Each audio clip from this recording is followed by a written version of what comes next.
La realizzazione della TAV in Veneto procede sostanzialmente secondo il cronoprogramma, ma a bloccare la grande opera resta l'incertezza dell'attraversamento di Vicenza nel tratto verso Padova. Numerosi gli incontri interlocutori tra le amministrazioni comunali con RFI e il confronto sulle diverse ipotesi da realizzare, ma il progetto definitivo sul delicato nodo resta ancora opaco.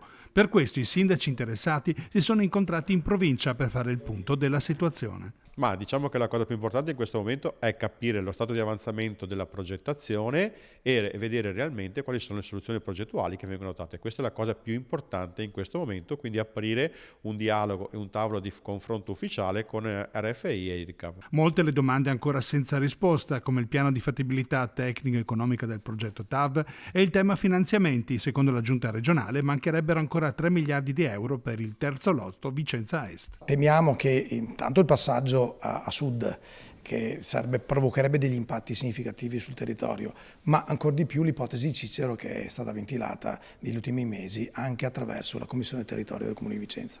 Le priorità sono la zona della stazione sicuramente e il parcheggio che la circonda, è una stazione che viene utilizzata da tanti territori limitrofi e anche ai confini con la provincia di Padova e con la stessa provincia appunto.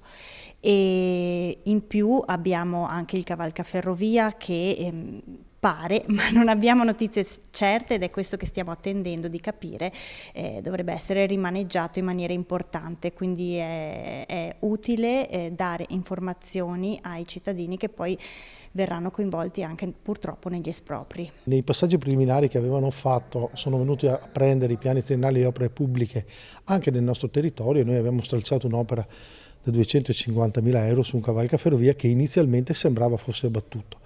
Adesso non abbiamo nulla di certo, però sembra dalle voci che circolano e da bozze di progetti che girano che il cavalcaferrovia di via Roma di Grumolo resti esattamente dov'è. Come provincia va garantito ovviamente il dialogo tra le amministrazioni, quello è il nostro obiettivo principale, non escludiamo niente a priori, però credo che insomma, il dialogo tra sindaci, quindi amministrazioni comunali e ovviamente l'interlocutore maggiore che è RFI sia la cosa principale e la cosa da fare.